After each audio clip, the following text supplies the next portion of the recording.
Bonjour et bienvenue dans Politique sur France 24 en partenariat avec Slate.fr. Avec moi sur ce plateau, le fondateur de Slate.fr, Jean-Marie Colombani. Bonjour Jean-Marie. Bonjour Marc. Également sur ce plateau, David Revaud-Dallon, qui est rédacteur en chef politique au Journal du Dimanche. Bonjour. Bonjour Marc. Et enfin Bruno Cotresse, qui est chercheur au CEVIPOF et enseignant à Sciences Po. Bonjour à vous. Bonjour Marc.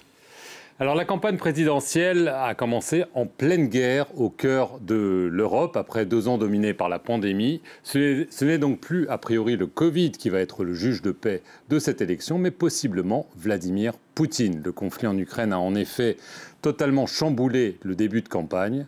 Le costume de chef des armées semble avoir dopé l'entrée en lice d'Emmanuel Macron, tandis que la sympathie envers le leader russe a fait du tort à Éric Zemmour, sans vraiment affecter Marine Le Pen ni Jean-Luc Mélenchon. Alors on va commencer par Emmanuel Macron, qui a donc lancé sa campagne ce lundi à Poissy, en Île-de-France, dans un contexte très particulier. Dans un contexte qui est un peu particulier, comme j'ai dit, je vais présider jusqu'au bout notre pays, puisque c'est le mandat que Français, vous m'avez confié, dans un contexte qui va imposer de continuer à prendre des décisions jusqu'au bout. Et donc, je serai président durant ces jours et ces semaines autant que je le dois, mais je serai candidat à chaque fois que je le peux. Alors, Jean-Marie, beaucoup parlent de ce qu'on appelle l'effet drapeau autour du chef de l'État dans des temps de crise, des temps de guerre. Ça semble bénéficier, en effet, à Emmanuel Macron. Oui, et c'est assez logique parce que qu'est-ce qui domine aujourd'hui? C'est l'inquiétude. L'inquiétude est à son maximum. Donc c'est une période où on ne va pas se dire « tiens, on va changer de dirigeant » parce qu'on entre dans on ajouterait de l'inconnu à l'inconnu qui est devant nous et qui se déroule en Ukraine. Donc c'est un réflexe naturel, j'allais dire, de regroupement autour. Ça ne veut pas dire qu'il élargit son socle électoral ou quoi que ce soit, mais ça veut dire que les gens ont le réflexe de soutenir. Pour autant, encore faut-il le juger positivement. Il faut qu'on apprécie sa gestion de la crise. Donc ça, c'est un bémol qu'il faut introduire, parce que si jamais sa gestion de la crise n'était pas satisfaisante aux yeux des Français, on serait dans une autre situation. De la même façon, les Français ont apprécié sa gestion de la crise sanitaire, après beaucoup d'allées et venues au départ, mais in fine, ça a été cela. Et donc ça l'a aussi conforté fort naturellement. Il y a une deuxième chose qui sert Emmanuel Macron aussi, je crois, un peu plus en profondeur, qui est que les événements ont validé ses idées sur l'Europe. Tous ces discours dont on disait, oui, ils causent toujours, parce que les uns et les autres ne seront jamais d'accord, parce que les Européens ne sont pas unanimes, ainsi de suite, tout ça est balayé par l'événement, et donc vient conforter, vient rencontrer et donner de la pertinence à toute son attitude sur l'Europe. Et donc ça, c'est une double raison, à la fois l'effet drapeau et en même temps la validation, au fond, de ce qu'il a plaidé pendant son quinquennat, qui l'aide aujourd'hui. Vous êtes d'accord, David, la crise favorise les présidents qui sont vus comme le chef, le guide?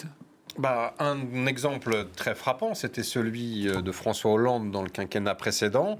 François Hollande, dont la popularité et le soutien étaient bien moindres, mesurés aux mêmes instants que celle d'Emmanuel Macron. Et au moment de janvier 2013, c'est-à-dire l'intervention de l'opération Serval, la première opération au Mali pour arrêter les djihadistes, 2 Charlie Hebdo et l'hypercacher janvier 2015, 3 les attentats du 13 novembre 2015, à chaque fois François Hollande, qui a vu sa popularité décroître de façon absolument régulière pendant tout le mandat, a pris de mémoire, grosso modo, c'était le cas notamment pour le Mali, 20 points. Ça, c'était l'Ipsos qui l'avait mesuré. Le problème, c'est que François Hollande, 1 mois plus tard, il avait dilapidé tout ce capital d'opinion et les affaires avaient repris, si j'ose dire, les affaires politiques, et donc l'impopularité avait repris le dessus. Là, c'est vrai que, quelque part... l'avantage concurrentiel est énorme parce que, bien sûr, il a le temps de le perdre. Les élections, le premier tour est dans 1 mois, donc il peut se passer n'importe quoi. Emmanuel Macron peut faire une bourde, dévisser, il peut arriver n'importe quel événement qui soit susceptible d'inverser la courbe. Mais là, quand même, si à toute chose étant égale par ailleurs, si la campagne continue de se dérouler de cette manière, c'est-à-dire sans véritable thème prioritaire, sans thématique qui s'impose et avec, évidemment, cette menace de guerre à quelques milliers de kilomètres de chez nous, pour la première fois depuis la Deuxième Guerre mondiale, évidemment, ça va continuer à peser, ça va rester la thématique numéro 1. Je dirais que, pour rebondir sur ce que disait Jean-Marie sur l'Europe, il y a encore quelques semaines ou quelques mois, On pouvait se demander effectivement à quoi servait l'Europe, quelle était son efficacité. Dans la dernière décennie, on a vu toute une série de crises. Je pense notamment à la crise des migrants de 2015, où l'Europe avait surtout démontré qu'elle était une somme d'égoïsmes nationaux plus qu'une véritable institution. Là, on voit que, pour le coup, la donne a également changé par rapport à ce qui se passe en Ukraine et ce qui se passe et par rapport à l'agression russe. Donc, effectivement, tout ceci met Macron en très bonne posture. Et si j'étais un petit peu provocateur, je dirais que si l'élection avait lieu aujourd'hui, évidemment, il serait au deuxième tour. Et je pense que, sauf catastrophe, je prends un risque en disant cela, mais sauf catastrophe, sauf fait de campagne marquant ou sauf grosse erreur de sa part, grosse faute politique, il sera évidemment élu. Bruno Cotresse, en effet, sauf catastrophe, et de façon encore peut-être plus provocatrice, on pourrait dire que Vladimir Poutine est le meilleur directeur de campagne possible pour Emmanuel Macron. C'est effectivement pousser le bouchon un peu loin. Mais c'est vrai que quand on revient au modèle fondateur qui a théorisé cette idée du ralliement derrière le drapeau, on voit que c'était proposé en particulier lorsqu'il y a des crises internationales, lorsque l'exécutif est face à une crise internationale. Et c'est vrai que l'on voit que cet effet joue à plein.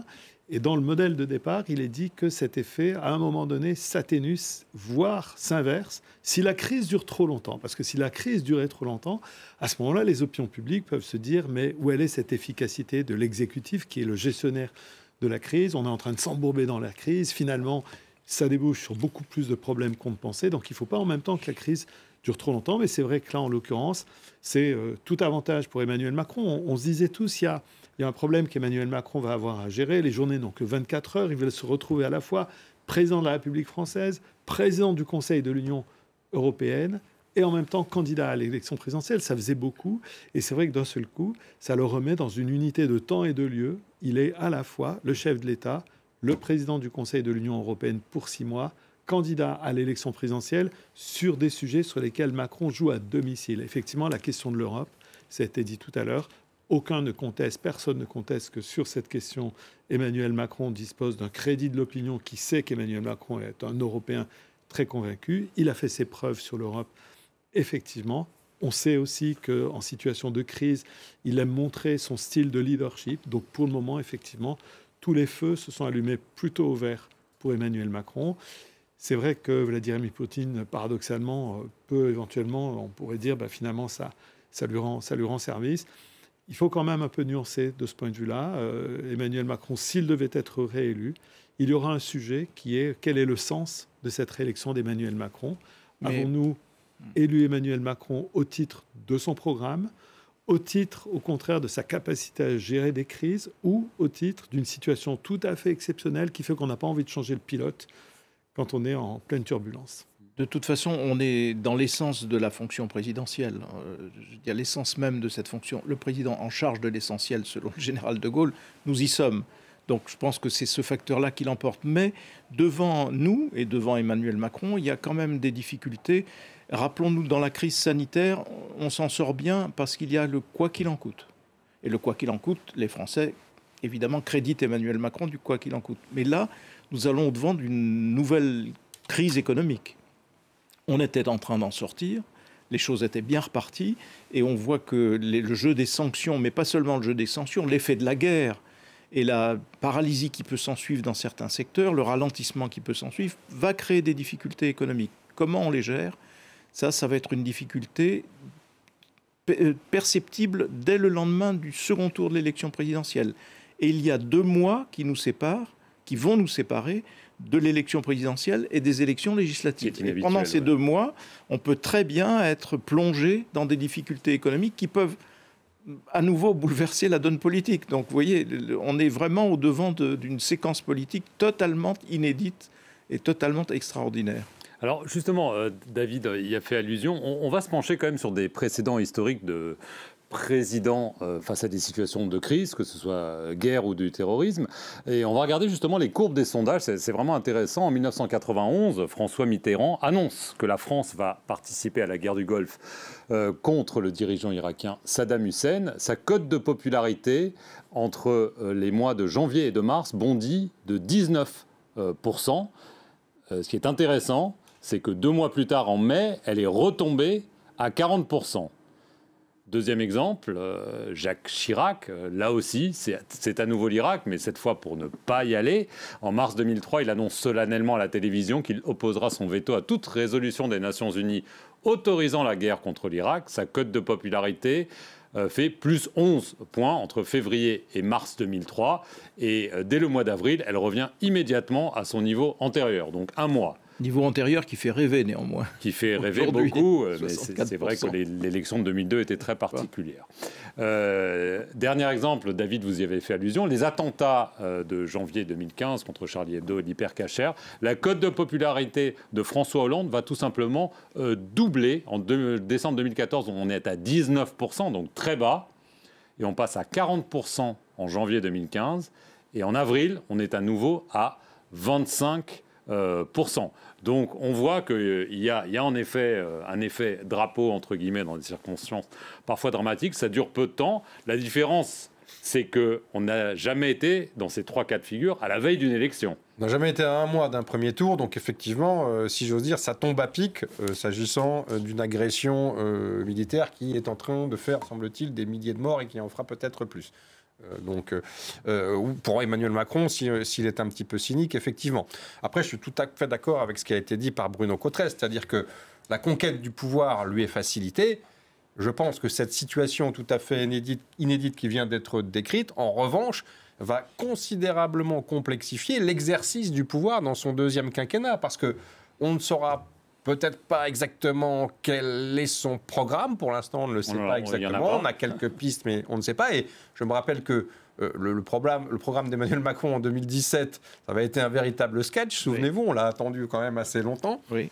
Donc là, on ne sait pas. Sur la configuration générale, au-delà d'Emmanuel Macron, on n'a pas de débat.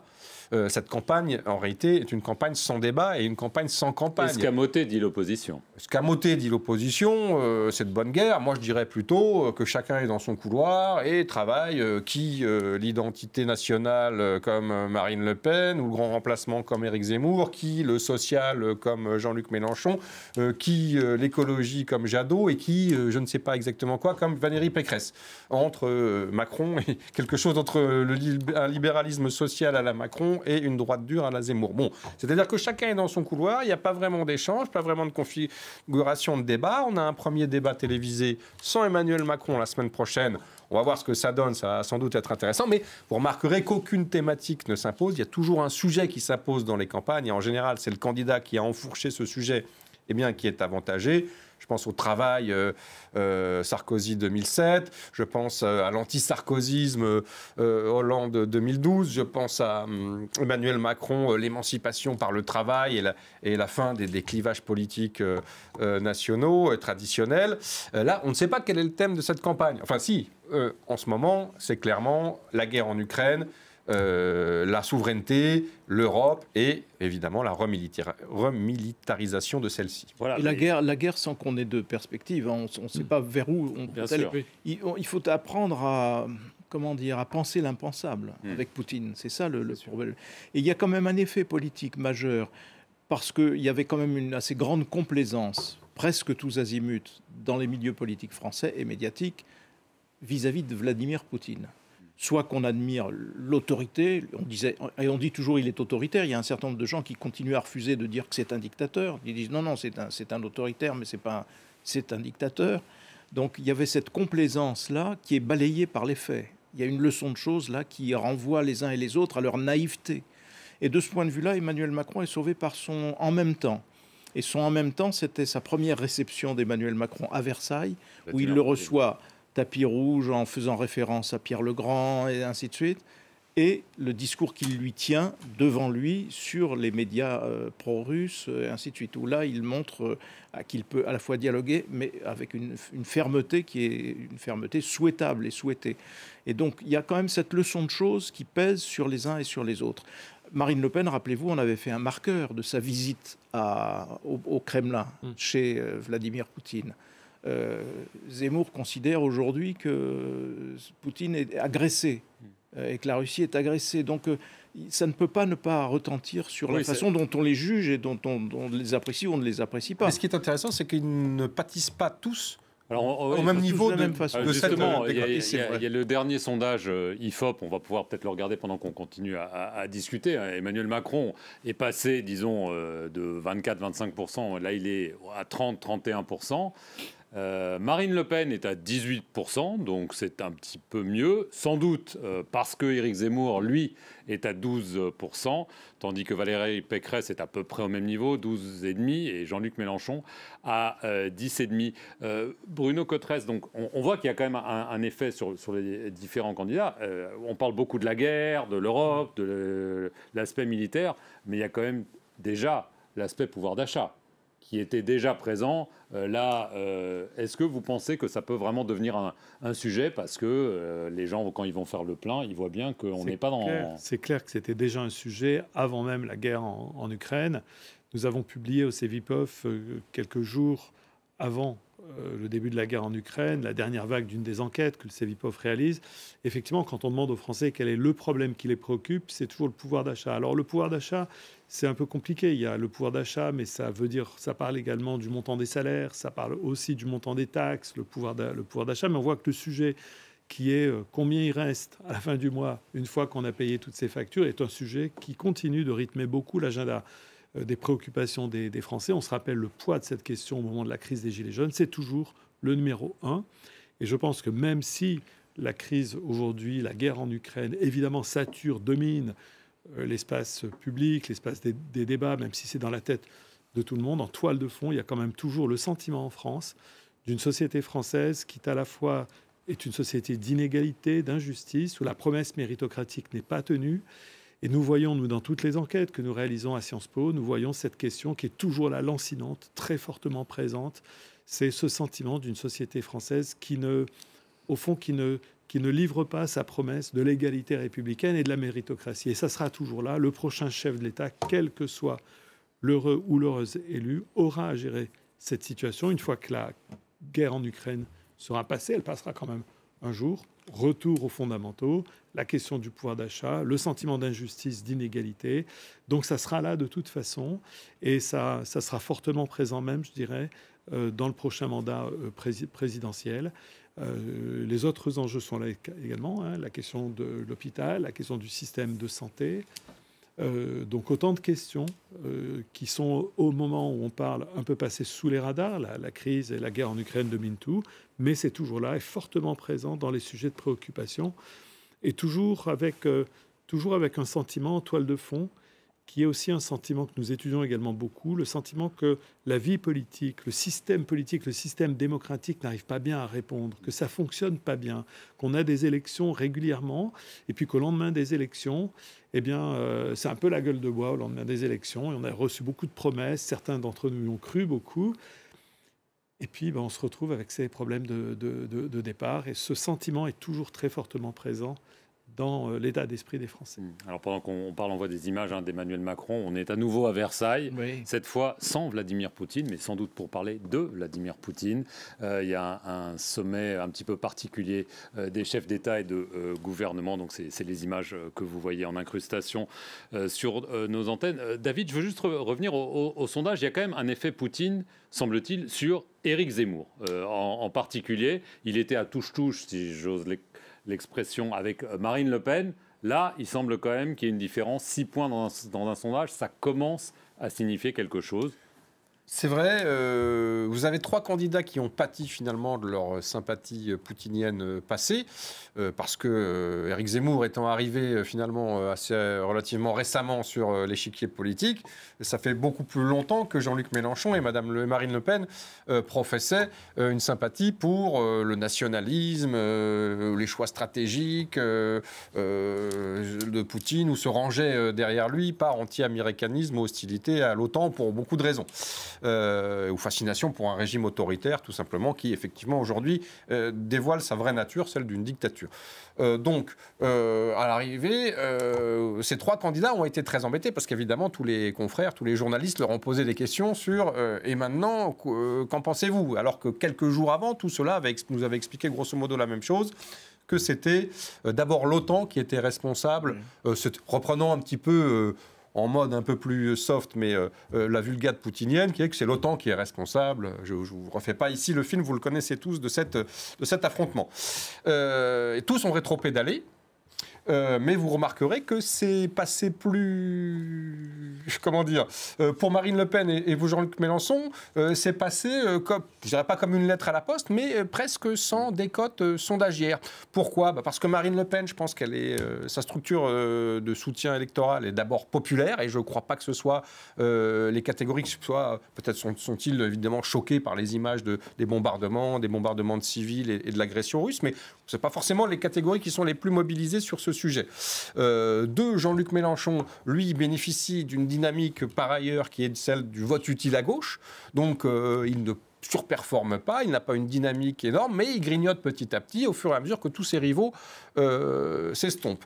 Donc, ça a permis à ces deux-là de limiter les dégâts. En revanche, Éric Zemmour a pris de plein fouet cette affaire. Pourquoi ? Parce que, de mon point de vue, pour l'avoir écouté dans les jours qui ont suivi, il a clairement démontré qu'il n'était pas du tout au niveau sur ces dossiers-là, c'est-à-dire diplomatiques, internationaux, militaires. D'abord, il a changé, il a tergiversé, il a essayé de se justifier, il a changé de pied, et donc c'est apparu c'est incompréhensible. 2, il n'a pas réussi à effacer quand même l'effet désastreux de ses prises de position. Et puis 3, il est apparu, pardonnez-moi, très léger sur ce plan, il est apparu pas du tout au niveau. Donc je pense que là, pour Éric Zemmour, l'affaire ukrainienne, l'agression russe en Ukraine a été un petit peu le coup de grâce. J'étais de ceux qui, il y a 2-3 semaines encore, avant le déclenchement de la guerre, considéraient que c'est une possibilité qu'il soit au deuxième tour. Aujourd'hui, je crois que cette option-là, il est quand même aussi, j'allais dire, battu en brèche sur le cœur même de ce qu'il professe. Parce qu'il continue à nous dire, le problème, il balaye tous les arguments en disant non, le problème, c'est le grand remplacement, c'est la guerre de civilisation. On a une guerre de civilisation entre Russes et Ukrainiens, entre orthodoxes, de quoi il nous parle, alors que le grand remplacement, les Ukrainiens sont en train de le vivre. Et ils sont en train de le vivre parce qu'ils sont poussés dehors par l'armée russe. Et donc du coup, c'est l'inanité de la thèse il n'y a pas d'islam, il n'y a pas d'Afrique dans cette affaire. Qui peut surgir, là, en tout cas chez ceux qui regardent un petit peu les choses, parce qu'il y a une part de son électorat aussi qui vote contre parce qu'il est le plus radical. Chez Jean-Luc Mélenchon, je pense qu'il est quand même, je parle sous le contrôle de Bruno, mais il est dans la zone des 10%, c'est quand même la zone historique de l'extrême gauche en France. L'extrême gauche en France, elle est dominée par les trotskistes, et les trotskistes de toute éternité, ils veulent sortir de l'OTAN, ils veulent sortir de l'Union européenne, ils veulent se rapprocher de la Bolivie, du Venezuela, etc. Donc, je veux dire, rien de changé. Donc là, il nous explique qu'il faut être contre les sanctions, ce qui est une façon de soutenir de fait Vladimir Poutine. Alors c'est surprenant parce que avant on regardait vers Moscou, mais Moscou était soviétique. Là, Moscou est une dictature pure et simple, donc ils devraient quand même pouvoir s'en détacher, mais ils sont plutôt rattrapés par leur corpus habituel, qui est anti-américain avant toute chose, anti-atlantiste, et donc tout le reste en découle. Mais c'est traditionnel et ça ne change pas la donne électorale de l'extrême gauche en France. Bruno, sur la différence entre Marine Le Pen et Éric Zemmour, parce que Marine Le Pen est allée à Moscou, elle a emprunté auprès d'une banque russe pour sa précédente campagne. Est-ce que c'est quand même une question de sociologie électorale avant tout, peut-être parce que l'électorat d'Éric Zemmour est plus sensible peut-être à ce qui se passe à Mariupol que celui de Marine Le Pen? Je pense qu'il y a 2 points. Il y a effectivement le point qui était rappelé tout à l'heure, qui est effectivement, elle a une structure sociologique, Marine Le Pen, qui est beaucoup plus caractérisée qu'Éric Zemmour. C'est-à-dire, elle a vraiment des bastions sociologiques. Je pense en particulier aux employés, le groupe des employés, qui est un groupe qui sociologiquement comporte en France beaucoup de femmes, et beaucoup de femmes qui ont des niveaux de qualification faibles, qui ont des petits salaires et qui ont des boulots pas très stables. Il y a une partie du monde ouvrier aussi qui vote Marine Le Pen. Une partie de la jeunesse, c'est pas la même jeunesse que pour Jean-Luc Mélenchon, c'est la jeunesse des petits boulots, la jeunesse de la précarité, la jeunesse des travailleurs, des jeunes travailleurs assez pauvres. Et c'est vrai que si ce sont des groupes de la société française qui sont potentiellement un peu plus abstentionnistes, ils sont en même temps très mobilisés par le discours de Marine Le Pen. Et vous savez, ce qui caractérise beaucoup l'électorat de Marine Le Pen, c'est un incroyable sentiment de colère contre le système. Je suis juste obligé de vous couper. On va prendre Emmanuel Macron en direct depuis Versailles. Écoute. Jamais ce serait injuste. Est-ce qu'on peut oublier les équilibres de la région il faut faire attention. La Moldavie est très fragile. Elle est aujourd'hui dépendante, du point de vue de son gaz, de la Russie. Il y a la Transnistrie, avec des combattants qui sont là. Elle est aujourd'hui avec des dizaines de milliers de réfugiés qui arrivent sur son sol. Et donc, on peut pas abandonner la Moldavie dans ce chemin. On doit faire attention aussi aux Balkans occidentaux. Et donc, je pense qu'il nous faut ce soir envoyer un signal. Mais il nous faut réfléchir dans le cadre un peu de cette refonte européenne que nous préparons, en lien avec la Convention pour l'avenir de l'Europe, savoir comment l'Europe se repense géographiquement. La guerre en Ukraine est un traumatisme immense, et je l'ai dit, c'est le retour du tragique, c'est un drame humain, politique, humanitaire, mais c'est aussi à coup sûr un élément qui va conduire à complètement redéfinir l'architecture de notre Europe. Et donc, dans le temps, nous aurons à en tirer toutes les conséquences. Monsieur le Président, on a vu ces images à Mariupol d'une maternité bombardée. Alors, il nous faut d'abord, et c'est un peu pour moi l'un des objectifs d'aujourd'hui, vous savez, on ne règle pas tout en un jour. Ce sommet est très important parce qu'il arrive à un moment critique et il arrive en pleine guerre, alors même que nous sommes tous bouleversés par ce qu'il se passe et que nous devons prendre des décisions fortes. Ces décisions, nous devons les prendre dans les jours, les semaines qui viennent. Aujourd'hui, c'est une décision stratégique. Elle doit ensuite être suivie d'effets. Nous allons donner un mandat à la Commission pour la fin du mois de mars. Et le Conseil qui s'y tiendra, où des décisions devront être prises en matière d'énergie, à coup sûr. Peut-être d'agriculture aussi. Il nous faut aussi préparer les décisions que nous aurons à prendre en matière de défense, comme je l'évoquais, et d'autres. Et là, nous donnons un mandat pour le mois de mai. Il faudra vraisemblablement avoir un Conseil exceptionnel à cet horizon. Il faudra à coup sûr prévoir de nouveaux investissements. Et dans la discussion que nous aurons entre aujourd'hui et demain matin, il nous faut déterminer, par rapport à ces investissements que nous identifions, si ce sont des investissements du secteur privé. Dans tous ces domaines, il doit y en avoir. C'était l'objectif de la taxonomie en matière d'énergie. Il y en a aussi en industrie de défense. Est-ce que ce sont des dépenses publiques nationales? Et à ce moment-là, comment sont-elles compatibles avec nos propres critères et nos contraintes?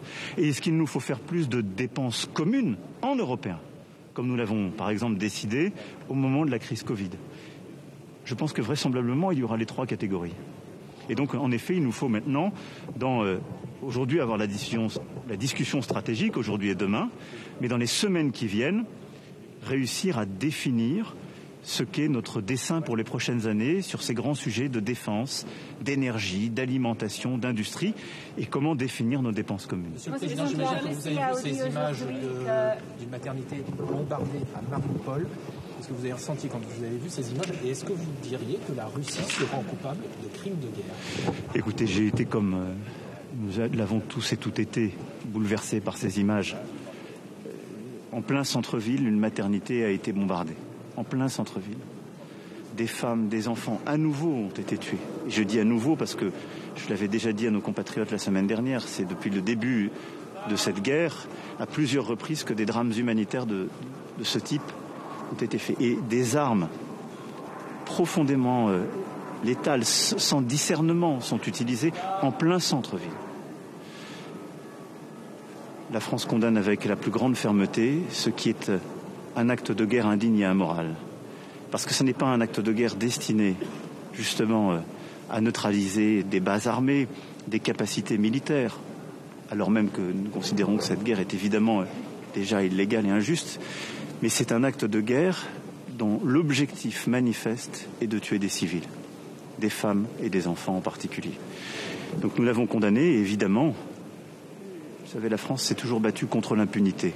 Et donc, dans le cadre de l'ensemble des Nations Unies, avec les juridictions compétentes, toutes les procédures devront être conduites pour que la clarté soit faite sur, aujourd'hui, ces actes et ce que nous avons tous vu et condamné. Mais les conséquences doivent aussi être tirées. La Russie a dit qu'en fait, ce conflit, c'est la faute de l'Europe et des États-Unis. Non, je pense qu'il n'y a rien qui justifie. Vous savez, je vous le dis avec d'autant plus de détermination, de fermeté, que je n'ai cessé, pour ma part, d'engager la discussion avec le président Poutine. Je n'ai cessé de le faire. Ici même, quelques jours après mon élection, j'ai reçu le président Poutine. En 2019, je l'ai invité à Brégançon, nous avions réengagé des groupes de travail. J'ai parfois été critiqué pour cela. Je l'ai fait avec conviction, engagement, sans naïveté aucune. Mais on a fait jusque quelques heures avant sa décision de lancer la guerre. Je parlais avec lui d'une rencontre, d'un sommet avec le président Biden. Cette décision est une décision unilatérale de la Russie. Et rien ne justifie le choix de faire une guerre. Rien ne le justifie contre un peuple frère et rien ne justifie ce qu'on a vécu, par exemple, à Mariupol. Et je veux ici dire toute ma solidarité à l'égard du maire de Mariupol comme de l'ensemble de ses habitants. Et donc, je crois qu'il n'y a aucun discours de justification qui est audible. Maintenant, nous restons engagés. Ce matin, avec le chancelier Scholz, nous avons reparlé avec le président Poutine. Nous reparlerons encore dans 48 heures.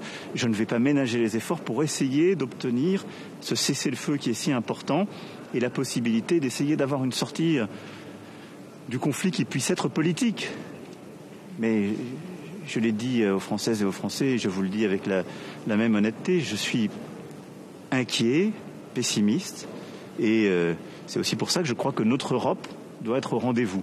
Et l'Europe est là qui doit chercher à être puissance médiatrice et de stabilité, c'est ce que nous faisons, en particulier avec le chancelier Scholz, mais avec tous les collègues. L'Europe est unie face à cette guerre, unie.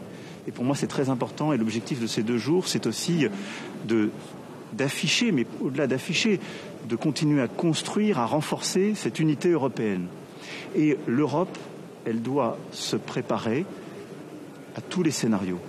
Et quand vous m'avez souvent entendu parler d'Europe puissance, d'Europe indépendante, elle doit se préparer à être indépendante du gaz russe, à être indépendante pour assurer sa propre défense, à être indépendante en termes justement d'approvisionnement de ses marchés, parce que nous redécouvrons que notre démocratie est menacée, que nos valeurs sont menacées, et qu'il nous faut donc accepter parfois d'en payer le prix, celui qui va avec les sanctions et les contre-sanctions, et être prêt aussi à défendre ces valeurs quand elles sont attaquées.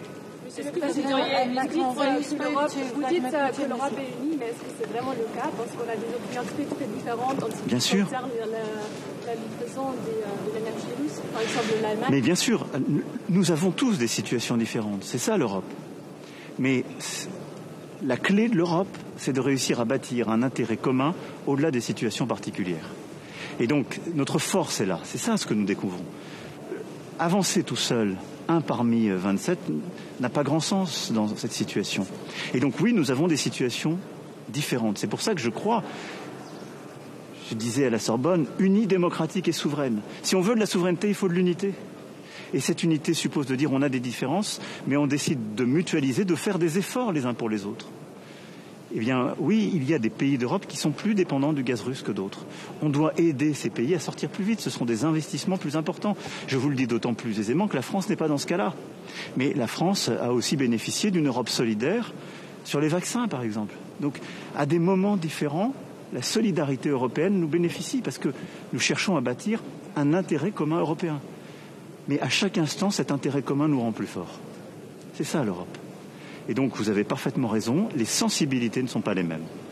Plusieurs d'entre nous ont des frontières avec la Russie, la Biélorussie, des enclaves russes, ou parfois même l'Ukraine. Et donc, ils vivent la question des réfugiés, la peur de la guerre, des déploiements d'armement très différents d'un pays comme la France qui paraît être loin. Ce n'est pas si vrai, en fait, parce que des missiles Iskander sont déployés aujourd'hui en Biélorussie qui nous menacent aussi. Mais la sensibilité n'est pas la même, nos histoires ne sont pas les mêmes. Mais nous devons être solidaires pour bâtir une réponse commune. Monsieur le Président, quand vous avez parlé ce matin avec Vladimir Poutine, vous avez vu la possibilité d'espoir. C'est possible de répondre en anglais, s'il vous plaît, If you want. Yes, please. Yes, please. You know, I'm definitely optimistic, but I try to be a realist as well. I have to say, we're constantly engaged in a discussion with President Putin. Till the very last minute before he launched his war, and after he decided... Voilà, on vient d'avoir la prise de parole d'Emmanuel Macron en direct depuis Versailles pour ce sommet particulier des chefs d'État et de gouvernement de l'Union européenne. Versailles, où comme il l'a rappelé, il avait reçu au tout début de son mandat Vladimir Poutine. Il a affirmé qu'il était inquiet pessimiste, mais que l'Europe était unie, qu'elle était solidaire, qu'elle était démocratique et surtout qu'elle devait devenir indépendante, que ce soit du gaz russe, du point de vue de la défense et donc de l'énergie. Et il a condamné le bombardement d'un hôpital pédiatrique dans la ville portuaire de Mariupol en affirmant que c'était un bombardement en plein centre-ville. Il l'a répété 3 fois et il l'a qualifié et condamné comme un acte de guerre indigne et amoral avec l'objectif manifeste de tuer des civils. Jean-Marie, ça illustre parfaitement votre premier propos. Au lieu de faire campagne, Emmanuel Macron parle de Vladimir Poutine, de crimes de guerre de l'Europe. Et puis il illustre encore une fois la pertinence de son propos sur l'Europe, de son propos qu'il tient depuis le début du quinquennat. Sauf que là, on est à l'expérience de la crise et que cette expérience va plutôt dans le sens de ce qu'il plaidait. En même temps, ça fait plusieurs fois qu'il utilise le terme amoral s'agissant de Vladimir Poutine. Vaste sujet. Jamais la morale n'a eu sa place dans la vie publique, ou dans la vie politique, ou dans les relations internationales, ou si peu. Donc c'est un peu un espoir un peu vain. Et donc là, de ce point de vue-là, il a raison d'être pessimiste. En même temps, en l'écoutant comme cela, je me disais que décidément, la meilleure façon qu'il a de faire campagne, c'est de débattre, d'être entouré de gens qui lui posent des questions. Là, les journalistes lui posent les questions que tout le monde se pose, et il argumente. Et ça m'a remis en tête qu'il a été sauvé de l'affaire des Gilets jaunes par le grand débat. Et donc je pense que là, il va dupliquer cette méthode du grand débat ou du débat tant de fois qu'il le pourra, et que c'est bien plus efficace pour lui que n'importe quel meeting où il est face à des Françaises, des Français, et il argumente. Et il déploie son talent en termes d'argumentation. Donc je pense qu'on a là tout à fait l'illustration de ce que vous disiez tout à l'heure. Il est à la fois en campagne, président de la République et chef de l'Union. C'est vrai que c'est presque surréaliste, alors qu'il vient de se déclarer candidat.